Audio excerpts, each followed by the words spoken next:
about moving from cultural destructiveness to cultural proficiency. And I'm going to use a paper I brought with me because I really want to read some of the words that I recorded. Cultural destructiveness, level 1. Most of us, a lot of persons are at that level of cultural destructiveness. So this is what I said, we happens at cultural destructiveness.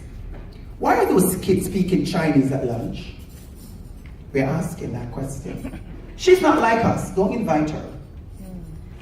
How did he afford a house in this neighborhood? Cultural destructiveness. We don't care to know who they are, but immediately we want to stop, we want to shut it down. Cultural destructiveness. That's the first level. Shun and avoid curriculum topics, certain topics that deal with diversity. You're not interested in it. It offends you. It's different, it's new, it's threatening, it's dangerous. So you shut it down. And as a leader, you do have the power. I'm going to keep on saying that. You do have the power to shut down a lot of things. You do. So then we look at cultural incapacity. Now that you are believing in the superiority of your own culture. So now you're no longer destructive, but kind of moving up a little bit better, but you're still at what we call incapacity. So this is what you're saying. I feel that when they're worshiping the devil. People from those countries really do need to adjust.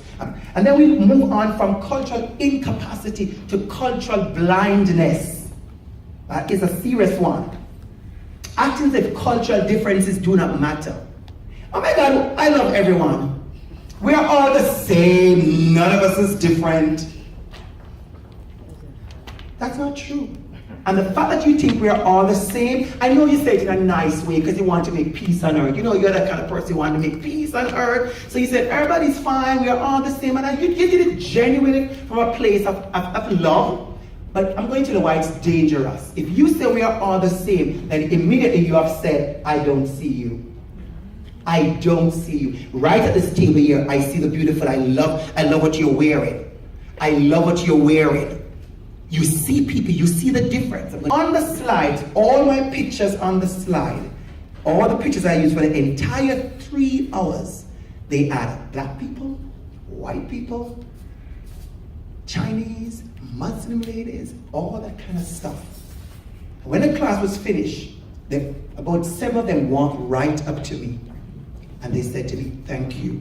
And of course, I'm thinking, of course, they're thanking me because I did a good job, because I did my best, right?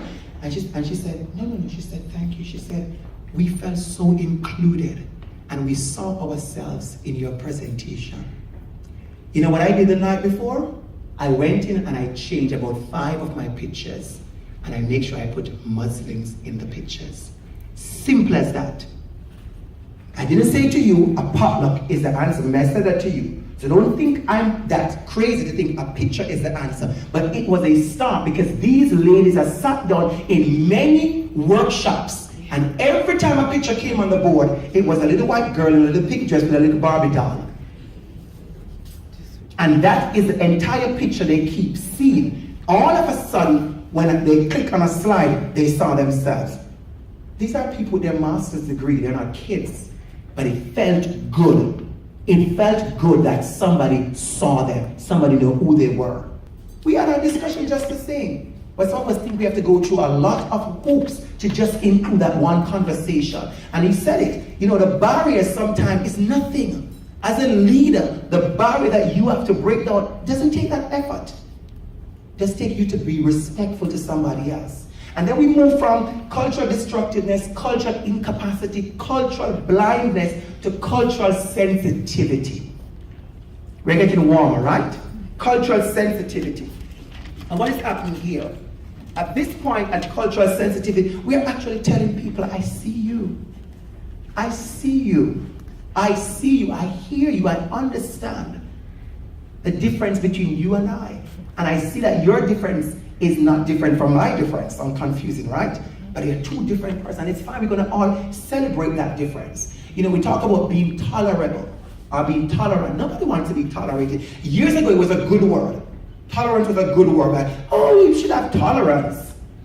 No. We should really come to a place where we could celebrate each other. And so we move from cultural sensitivity to cultural competence. And cultural competence talks about advocacy. It says, you are you, I am me, but together we are we. That's what it says. It says, let them have the opportunity to express themselves. And then we come to the place of cultural proficiency. We come to the place of cultural proficiency. And this is esteem culture, knowing how to learn about organizational culture, how to interact with different people, how to celebrate differences and not be intimidated. Cultural proficiency. So I want you to think about that as we move on. We talk about each of these: cultural blindness, we talk about cultural pre-competence, cultural competence, cultural proficiency. We get to that place where we do understand who we are, who that person is, and how we're going to get together.